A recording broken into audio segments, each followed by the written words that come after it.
4 বছর পর মালয়েশিয়ায় শ্রমিক পাঠানোর সুযোগ পাচ্ছে রিক্রুটিং এজেন্সিগুলো। প্ল্যান্টেশন ছাড়াও অন্য পেশায় নেওয়া হবে কর্মী, সরকারের কঠোর নজরদারির পরামর্শ। নিখোঁজের 10 দিন পর অচেতন অবস্থায় নরসিংদীতে কিশোরী উদ্ধার। অপহরণের পর চালানো হয়েছে অমানসিক নির্যাতন, আসামিকে ধরেও ছেড়ে দেওয়ার অভিযোগ পুলিশের বিরুদ্ধে। 8 ঘণ্টায় দেশের বিভিন্ন স্থানে সড়ক দুর্ঘটনায় 15 জন নিহত। ময়মনসিংহে একই পরিবারের 6 জন ও গাইবান্ধায় স্বামী স্ত্রীর মৃত্যু। বরগুনার পায়রা নদীতে দেখা দিয়েছে তীব্র ভাঙন। বন্যা নিয়ন্ত্রণ বাঁধ ভেঙে যাওয়ার আশঙ্কা, নিয়ন্ত্রণে অস্থায়ীভাবে ফেলা হবে বালির বস্তা।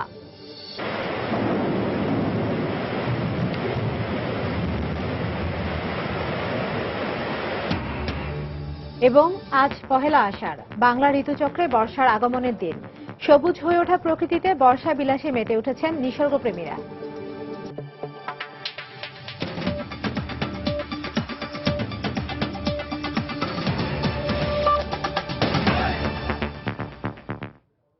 বাংলা সময়ের সঙ্গে আছে আমি মমতাজ মুস্তফা এবং আমি ইশরাত জাহান।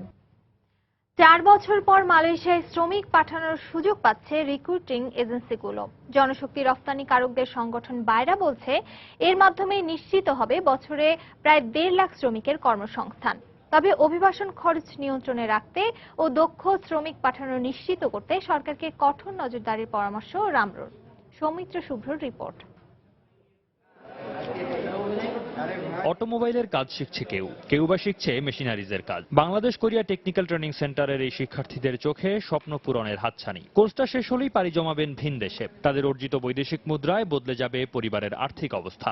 মালয়েশিয়ায় দীর্ঘদিন পর প্ল্যান্টেশন ছাড়াও অন্যান্য পেশায় বেসরকারিভাবে শ্রমিক নেওয়ার সম্ভাবনা তৈরি হয়েছে এমন খবরে জোরালো হয়েছে তাদের স্বপ্ন। মালয়েশিয়ায় বাংলাদেশের জন্য যাওয়াটা এর আগে ছিল যতটুকু সুবিধা, তার সাথে এখন যদি দক্ষভাবে যেতে পারি তাহলে আমরা অনেক বেশি সুবিধা পাবো। প্রাইভেট কোম্পানিকে দিবে, ওই ক্ষেত্রে দিলে তারা যদি আমাদের কাছ থেকে মোটা অ্যামাউন্ট নেয় তাহলে তো আমাদের জন্য যাওয়া ঝামেলাকর হয়ে যাবে।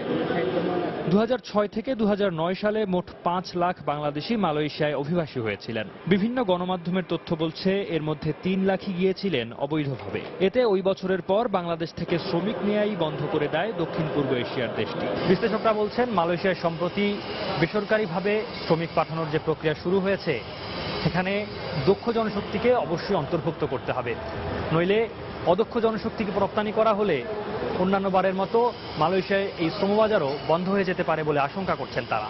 হিউজ একটা মাইগ্রেশন কস্ট আমরা মালয়েশিয়ার ক্ষেত্রে দেখি। তো এই ব্যাপারগুলোতে আমাদের শুরু থেকে এক ধরনের একটা স্ট্রং মনিটরিং রেগুলেশন থাকতে হবে। যে কোনো রকমের ব্যর্থতার পরিচয় দেই তাহলে কিন্তু আমরা আবার বড় ধরনের একটা কলাপসের শিকার হব এই বাজারটা ধরতে গিয়ে। 2012 সাল থেকে দুই সরকারের মধ্যে চুক্তির মাধ্যমে শ্রমিক পাঠানো শুরু হলেও 3 বছরে মাত্র 7,000 শ্রমিক যেতে পেরেছেন। এমন বাস্তবতাই গভর্নমেন্ট টু গভর্নমেন্ট বা G2G পদ্ধতি সংস্কার করে এতে বেসরকারি জনশক্তি রপ্তানিকারকদের অন্তর্ভুক্ত করার প্রক্রিয়া শুরু করেছে সরকার। প্রতি বছরে 1 থেকে 1.5 লক্ষ লোক মালয়েশিয়া অতিরিক্ত যাওয়ার সম্ভাবনা আমরা দেখছি। যেখানে সিলেকশন হবে তখন আমরা যে পদ্ধতিতে লোক সিলেক্ট করতাম সেই পদ্ধতিতে লোক সিলেকশন হবে। ডেটাবেস থেকে যাদের লোক নিতে হবে সরকার যেভাবে নিত, তাতে করে অনিয়ন্ত্রিতভাবে লোক যাওয়ার আর সুযোগ থাকবে না। বাইরা সভাপতি আরো জানালেন, সব প্রক্রিয়া ঠিকভাবে সম্পন্ন হলে আগামী সেপ্টেম্বর থেকেই এজেন্সির মাধ্যমে শ্রমিকরা যেতে পারবেন। সৌমিত্র শুভ্র, সময় সংবাদ, ঢাকা। নরসিংদীতে নিখোঁজের 10 দিন পর অচেতন অবস্থায় এক কিশোরীকে উদ্ধার করেছে স্থানীয়রা।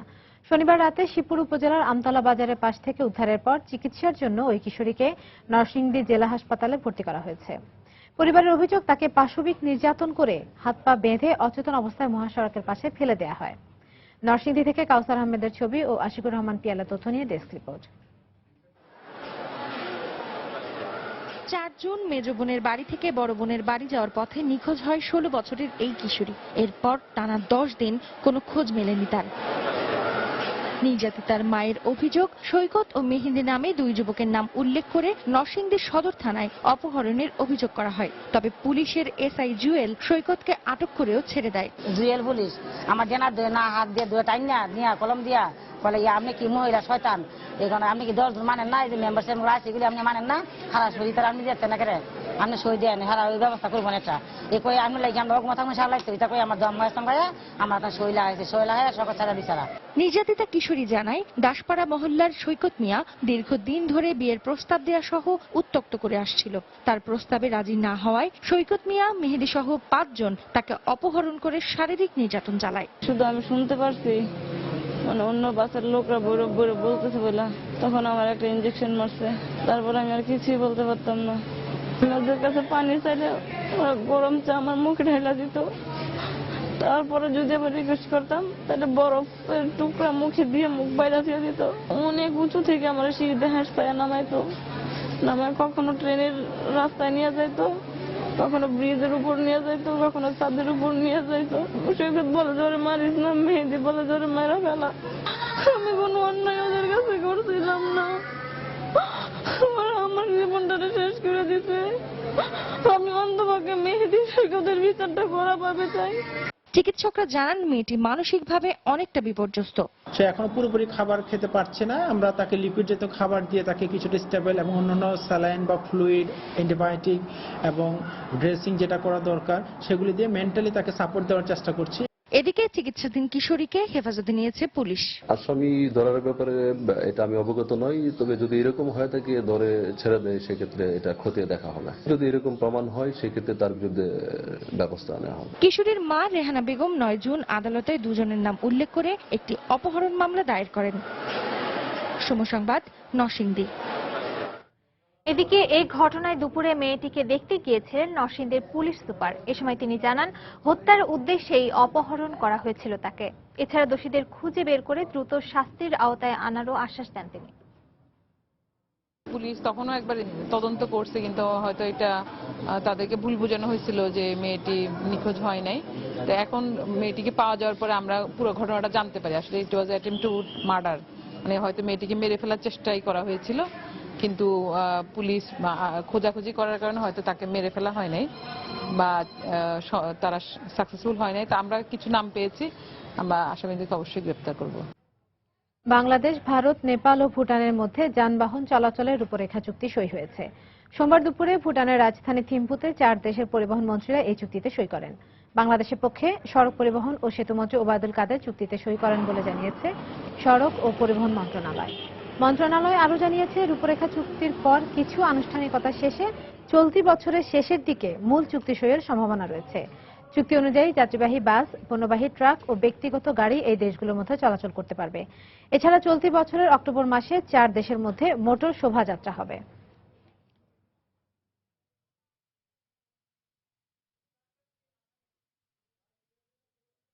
যে নেত্রী সাধারণ মানুষকে হুমকিতে রেখে নিজের নিরাপত্তা নিয়ে চিন্তা করেন, তিনি কখনো জনগণের নেত্রী হতে পারেন না বলে মন্তব্য করেছেন শিল্পমন্ত্রী আমির হোসেন আমু। বিকেলে ময়মনসিংহের ভালুকায় রানার অটোমোবাইল কারখানা পরিদর্শন শেষে আলোচনা সভায় এই কথা বলেন তিনি। এ সময় তিনি বিদেশি বিনিয়োগকারীদের মতো দেশের ব্যবসায়ীদের বিনিয়োগে এগিয়ে আসার আহ্বান জানান। প্রণব বাবুর সাথে উনি জীবনের হুমকির জন্য দেখা করতে পারেননি। তার কাছে একটিমাত্র জিজ্ঞাসা, তখন কিন্তু এই হরতাল, অবরোধ, পেট্রোল বোমা তাদের দ্বারাই সংগঠিত হচ্ছিল, এবং সেইখানে যদি তিনি জীবনের হুমকি মনে করেন নিজে নেতা হয়ে, তাহলে সাধারণ মানুষের হুমকি যে ছিল না এর জবাব উনি কি দেবেন, এইটাই আজকে আমার জিজ্ঞাসা। যিনি সাধারণ মানুষের নিরাপত্তার কথা চিন্তা করেন না, সাধারণ মানুষকে নিরাপত্তাহীনতায় ফেলে দিয়ে নিজের রক্ষার কথা চিন্তা করেন, সে কোনোদিন জনগণের কল্যাণ চিন্তা করতে পারে না, জনগণের নেতৃত্বের দাবি জানাতে পারে না। ৭১ মানবতা বিরোধী অপরাধে অভিযুক্ত সোলাইমান মোল্লাকে শরীয়তপুর থেকে গ্রেপ্তার করেছে গোয়েন্দা পুলিশ। গতরাতে সদর উপজেলার কাশীপুর এলাকা থেকে তাকে গ্রেপ্তার করা হয়। পুলিশ জানায়, গতকাল বিকেলে পুলিশ সুপারের কার্যালয়ে মানবতা বিরোধী অপরাধে অভিযুক্ত সোলাইমান মোল্লার বিরুদ্ধে গ্রেপ্তারি পরোয়ানা পাঠায় আন্তর্জাতিক অপরাধ ট্রাইব্যুনাল। এর প্রেক্ষিতে গতরাতে তার গ্রামের বাড়িতে অভিযান চালায় গোয়েন্দা পুলিশ। এ সময় সোলাইমান মোল্লাকে গ্রেপ্তার করে গোয়েন্দা পুলিশের হেফাজতে নেওয়া হয়। 1971 সালের মহান মুক্তিযুদ্ধে শরীয়তপুরের কয়েকশো মানুষকে হত্যা ও নির্যাতনের অভিযোগ এনে তার বিরুদ্ধে 2010 সালে মামলা করা হয়। বাংলা সময় আরো থাকছে। পতেঙ্গা সমুদ্র সৈকতের পাশে নতুন উপশহর গড়তে যাচ্ছে চট্টগ্রাম উন্নয়ন কর্তৃপক্ষ। থাকবে সব নাগরিক সুবিধা, অনুমোদন পেলে জমি অধিগ্রহণ শুরু।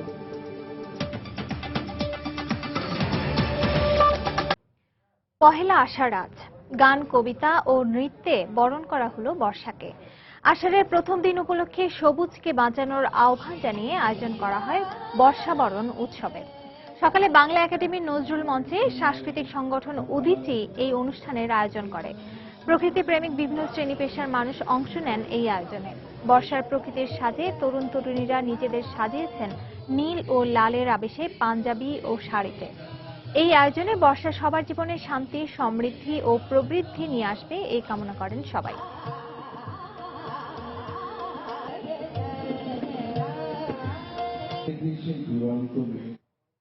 দিনপঞ্জির পাতা অনুসারে আজই আগমন বাংলার সৌন্দর্যের রানী বর্ষা ঋতুর।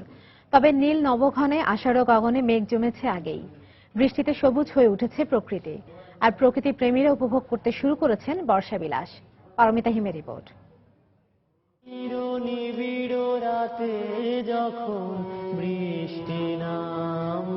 আকাশ জুড়ে মেঘের ঘন ঘটা। একই দিনের শুরু না শেষ ঠিক বোঝা যায় না।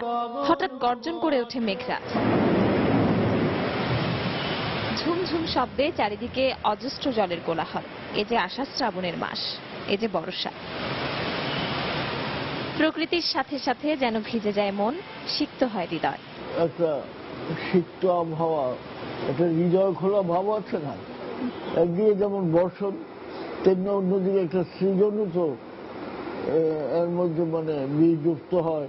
সর্বত্র যেন একটা শিহরণ এবং আনন্দের বাতাস বয়ে যায়।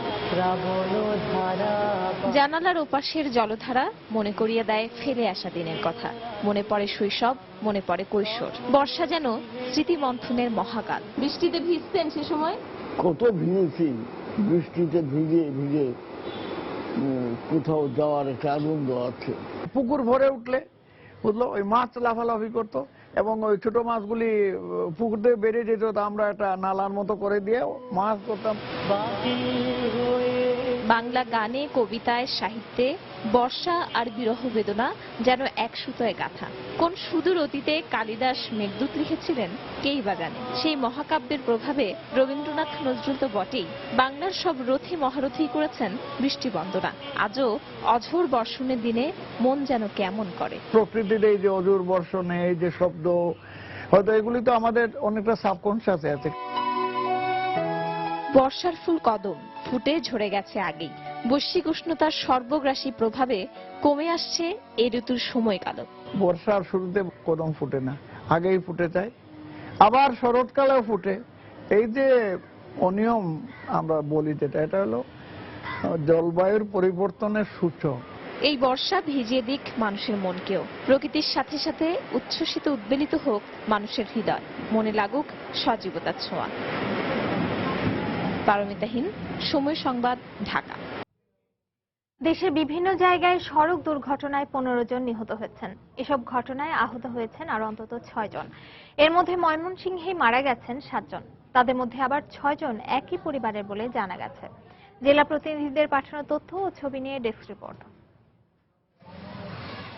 সকালে ময়মনসিংহ টাঙ্গাইল মহাসড়কের ল্যাংড়া বাজার এলাকায় মুক্তাগাছাগামী অটোরিকশার সঙ্গে পিকআপ ভ্যানের মুখোমুখি সংঘর্ষ হয়। এতে ঘটনাস্থলেই অটোরিকশার 3 যাত্রী নিহত হন। স্থানীয়রা আহত 5 জনকে উদ্ধার করে মুক্তাগাছা স্বাস্থ্য কমপ্লেক্সে নেওয়ার পথে আরও 2 জনের মৃত্যু হয়। এছাড়া ময়মনসিংহ মেডিকেল কলেজ হাসপাতালে চিকিৎসাধীন 3 জনের মধ্যে 2 জন মারা যান। নিহতদের মধ্যে 6 জন একই পরিবারের সদস্য বলে জানা গেছে।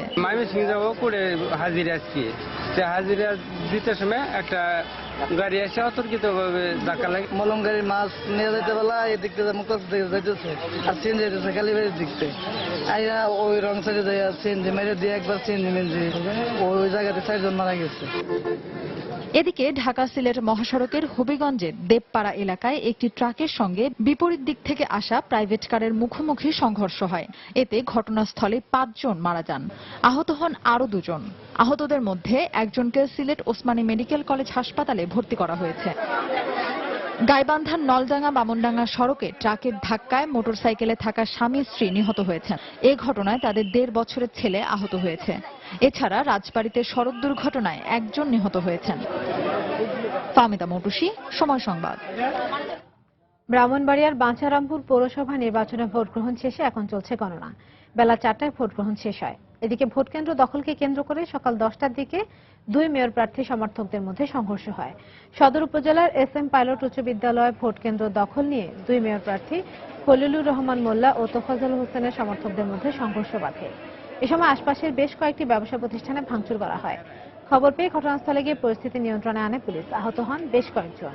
আহতদের মধ্যে আওলাদ মোল্লা নামে একজনকে গুরুতর অবস্থায় ঢাকা পাঠানো হয়। প্রথমবারের মতো এই পৌরসভা নির্বাচন অনুষ্ঠিত হচ্ছে। পৌরসভা নির্বাচনে মেয়র 10 জন, কাউন্সিলর পদে 36 জন ও সংরক্ষিত কাউন্সিলর পদে 9 জন প্রার্থী প্রতিদ্বন্দ্বিতা করেন। নেত্রকোনায় হত্যা মামলার রায়ে 6 জনের যাবজ্জীবন কারাদণ্ডের আদেশ দিয়েছেন আদালত। দুপুরে অতিরিক্ত দায়রা জজ আদালতের বিচারক আব্দুল হামিদ এ রায় দেন। একই মামলায় অভিযোগ প্রমাণিত না হয় 3 আসামিকে বেকসুর খালাস দিয়েছেন আদালত। মামলার বিবরণীতে জানা যায়, জমি সংক্রান্ত বিরোধের জের ধরে 2007 সালের 7 আগস্ট দুর্গাপুরের খোকন মিয়াকে নৃশংসভাবে কুপিয়ে হত্যা করে প্রতিপক্ষ আব্দুস সাত্তারের সমর্থকরা। এই ঘটনায় 9 জনকে আসামি করে দুর্গাপুর থানায় মামলা দায়ের করে নিহতের চাচা। 2008 সালে 6 জনের বিরুদ্ধে চার্জশিট জমা দেয় পুলিশ। 11 জন সাক্ষীর সাক্ষ্য নেওয়ার পর আদালত আজ এ রায় দেন।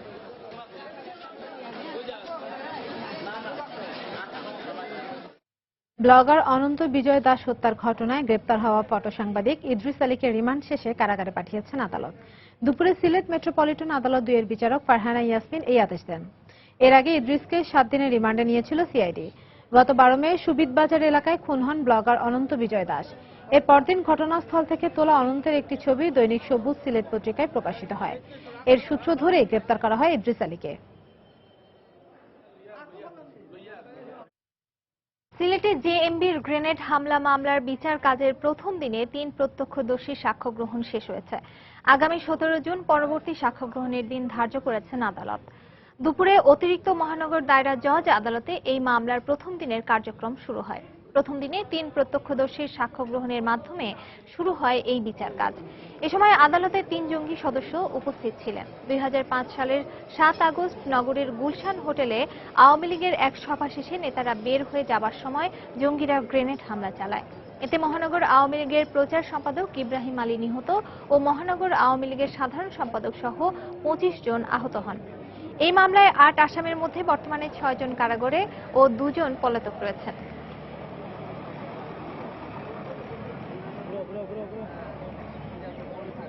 আজকে এই মামলার চার্জশিট হয়েছে। আমরা এই চার্জশিট হওয়ার পর আদালতে এসেছে। আদালতে আজকে প্রথম বিচারিক আদালতে এসেছে। আজকে আমি সহ আমরা অনেকে আজকে এই মামলায় সাক্ষ্য দিচ্ছি। এই মামলায় মহানগর আওয়ামী লীগের সাবেক সাধারণ সম্পাদক, বর্তমান বাংলাদেশ আওয়ামী লীগের কেন্দ্রীয় সাংগঠনিক সম্পাদক অ্যাডভোকেট মিসবাউদ্দিন সিরাজ পিপি, মহানগর আওয়ামী লীগের সহসভাপতি অ্যাডভোকেট মফুর আলী পিপি এবং প্রদীপ পুরকাইস্ত, এই 3 জনের সাক্ষ্য মাননীয় মহানগর দায়রা জজ অতিরিক্ত আদালত সাক্ষ্য গ্রহণ করেছেন। রমজান মাস সামনে রেখে নিত্যপণ্যের বাজার নিয়ন্ত্রণে রাখতে বাজার মনিটরিং শুরু করেছে চট্টগ্রাম জেলা প্রশাসন। সকালে নগরীর 18টি বাজারে 6টি ভ্রাম্যমাণ আদালত এই মনিটরিং এর কাজ শুরু করেন।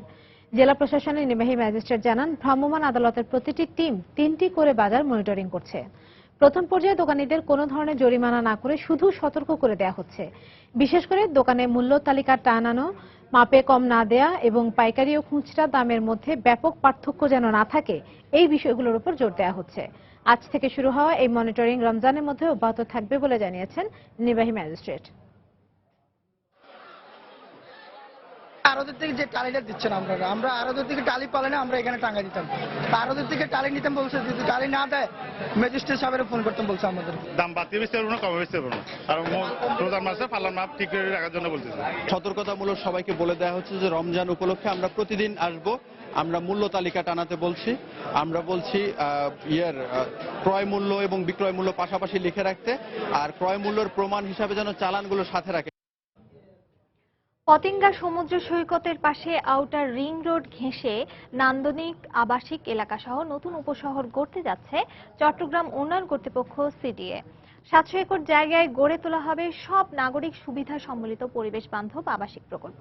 এছাড়া সাগরকে ঘিরে হোটেল, মোটেল ও আকর্ষণীয় বিনোদন কেন্দ্র সহ এটি হবে পর্যটন নির্ভর ভিন্ন আঙ্গিকের শহর। ইতোমধ্যে প্রকল্প প্রস্তাবনা চূড়ান্ত করা হয়েছে। সরকারি অনুমোদন পেলেই শুরু হবে জমি অধিগ্রহণের কাজ। বিস্তারিত জানাচ্ছেন হাজেরা শিউলি। পাহাড় ও সাগর বেষ্টিত হলেও বন্দরনগরী চট্টগ্রামে এতদিন সাগরকে কাজে লাগিয়ে আবাসিক বা পর্যটন নির্ভর কোনো প্রকল্প হাতে নেওয়া হয়নি। অথচ মালদ্বীপ, মালয়েশিয়া, ইন্দোনেশিয়ার মতো সাগর তীরবর্তী সব দেশেই সৈকতের পাশে গড়ে উঠেছে নান্দনিক স্থাপনা ও পর্যটন এলাকা।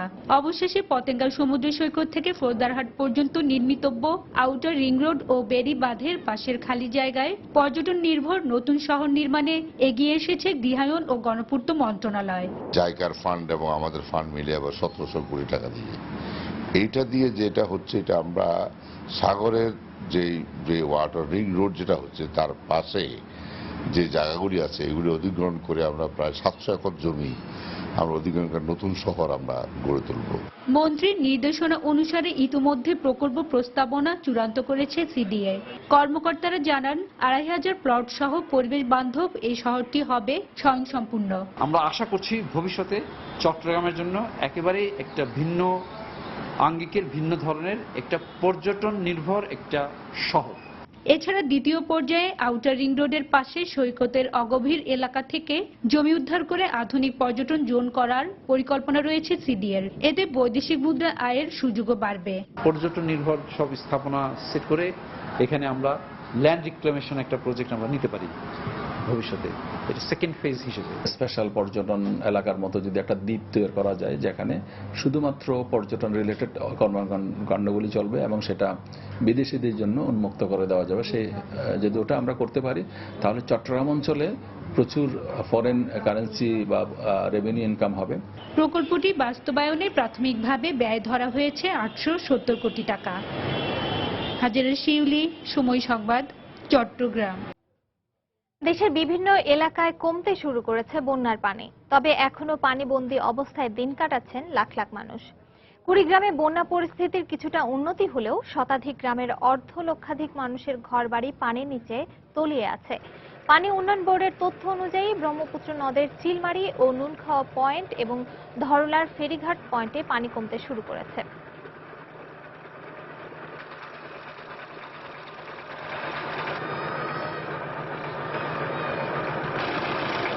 বগুড়ার সারিয়াকান্দের গোদাখালী পয়েন্টে যমুনা নদীর পানি কমতে শুরু করায় নতুন করে আর কোনো এলাকা প্লাবিত হয়নি।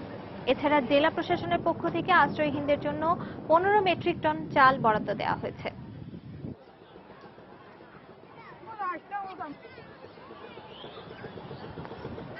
এদিকে গাইবান্ধার নদ নদীগুলোতেও পানি কমতে শুরু করেছে। ব্রহ্মপুত্র নদের পানি বিপদসীমার কিছুটা ওপর দিয়ে প্রবাহিত হলেও তিস্তা, ঘাঘট ও করতোয়া নদীর পানি বিপদসীমার নিচ দিয়ে প্রবাহিত হচ্ছে।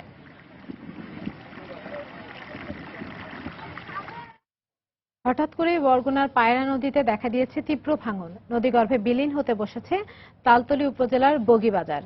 এলাকাবাসী বলছেন, প্রতিরোধে দ্রুত ব্যবস্থা নেওয়া না হলে শুধু বাজারই নয়, পানির তোড়ে বন্যা নিয়ন্ত্রণ বাঁধ ভেঙে তলিয়ে যাবে গ্রামের পর গ্রাম। অবশ্য পানি উন্নয়ন বোর্ড বলছে সাময়িকভাবে বালির বস্তা ফেলা হবে। এম এ আজিমের পাঠানো তথ্য ও এস এম সিফাতের ছবি নিয়ে ডেস্ক রিপোর্ট। গত অমাবস্যা ও পূর্ণিমায় বরগুনার পায়রা নদীতে জোয়ারের চাপ বেড়েছে, সাথে সাথে ভাঙনের তীব্রতা বেড়েছে নদী পাড়ে।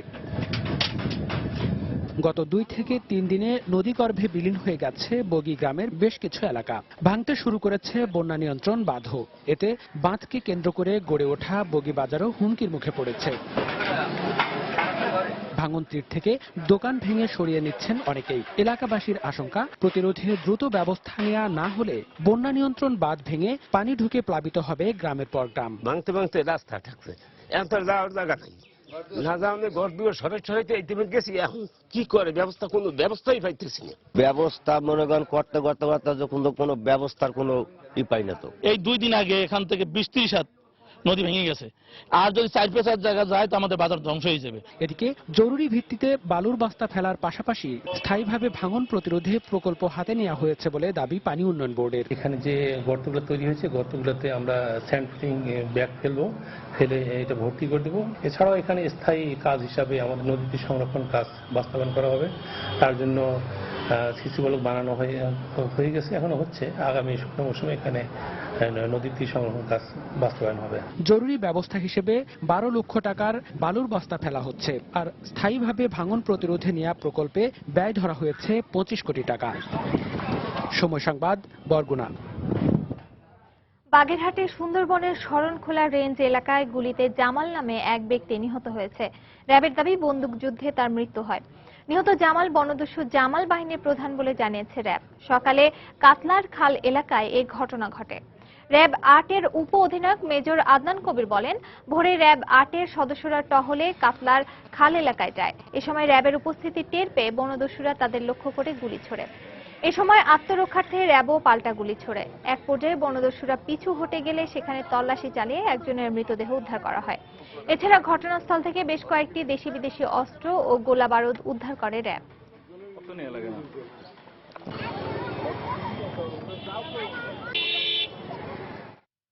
শরীয়তপুরের তালিকাভুক্ত এক মানব পাচারকারীকে গ্রেপ্তার করেছে পুলিশ। সকালে নড়িয়া উপজেলার ভোজেশ্বর বাজার এলাকা থেকে তাকে গ্রেপ্তার করা হয়। পুলিশ জানায়, গ্রেপ্তারকৃত জাহাঙ্গীরের কক্সবাজার থেকে সমুদ্রপথে ট্রলার যোগে মানব পাচার করে আসছিল। মানব পাচারকারীদের ধরতে পুলিশের তৎপরতা শুরু হওয়ার পর থেকে সে পলাতক ছিল। জাহাঙ্গীরের বাড়ি শরীয়তপুরের নড়িয়া উপজেলায়। তার বিরুদ্ধে মাদক পাচারের মামলা রয়েছে বলে জানা গেছে।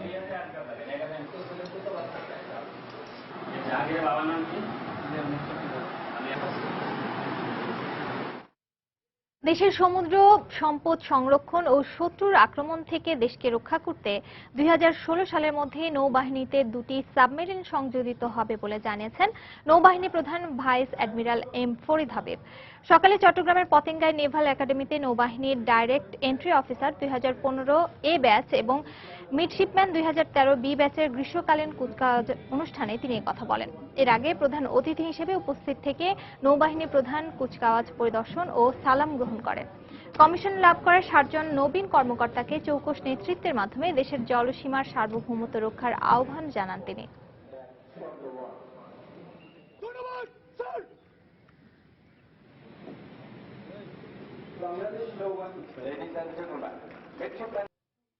হিলিতে ডিবি পুলিশ পরিচয়ে এক ব্যবসায়ীকে অপহরণের সময় 3 জনকে ধরে পুলিশের সোপর্দ করেছে স্থানীয়রা।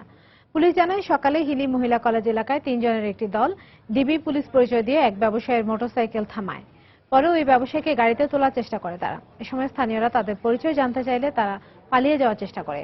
পরে এলাকাবাসী ওই 3 জনকে ধরে পুলিশের কাছে সোপর্দ করে।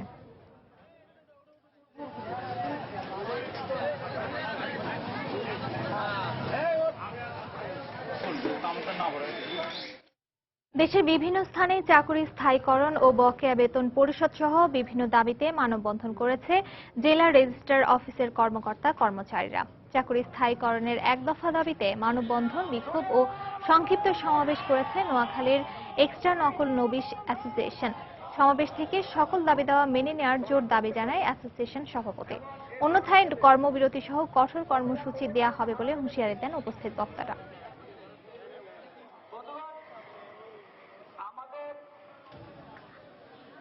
এদিকে বেলা 11:30টার দিকে জেলা রেজিস্ট্রার অফিসের সামনে ঘণ্টাব্যাপী এক মানববন্ধনে অংশ নেন রেজিস্ট্রার অফিসের সকল কর্মকর্তা কর্মচারী ও বাংলাদেশ এক্সট্রা মেহরার অ্যাসোসিয়েশনের নেতাকর্মীরা। কর্মসূচি থেকে তাদের 2 দফা দাবি দ্রুত বাস্তবায়নে সরকারের কাছে জোরালো আহ্বান জানানো হয়।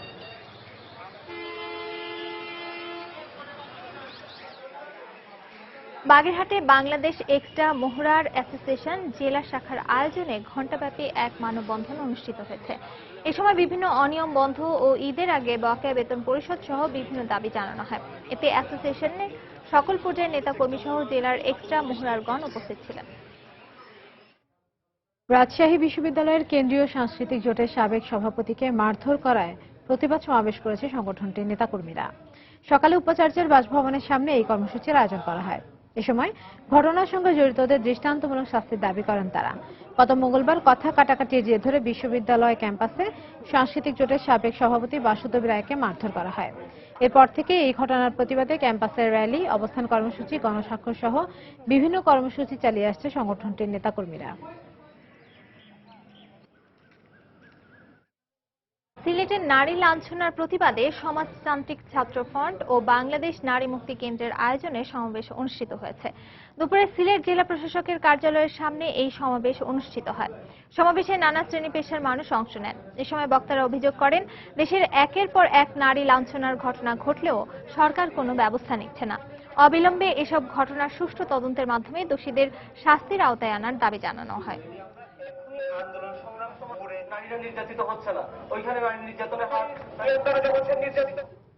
বাংলা সময়ের এই পর্যায়ে শীর্ষ সংবাদগুলো জানিয়ে দিচ্ছি আরেকবার।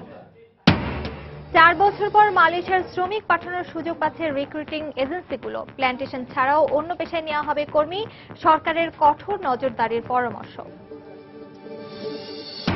নিখোঁজ 10 দিন পর অচেতন অবস্থায় নরসিংদীতে কিশোরী উদ্ধার, অপহরণের পর চালানো হয়েছে অমানসিক নির্যাতন। আসামিকে ধরেও ছেড়ে দেওয়ার অভিযোগ পুলিশের বিরুদ্ধে। 8 ঘন্টায় দেশের বিভিন্ন স্থানে সড়ক দুর্ঘটনায় 15 জন নিহত। ময়মনসিংহে একই পরিবারের 6 জন ও গাইবান্ধায় স্বামী স্ত্রীর মৃত্যু। বরগুনার পায়রা নদীতে দেখা দিয়েছে তীব্র ভাঙন, বন্যায় নিয়ন্ত্রণ বাঁধ ভেঙে যাওয়ার আশঙ্কা। নিয়ন্ত্রণে অস্থায়ীভাবে ফেলা হবে বালির বস্তা।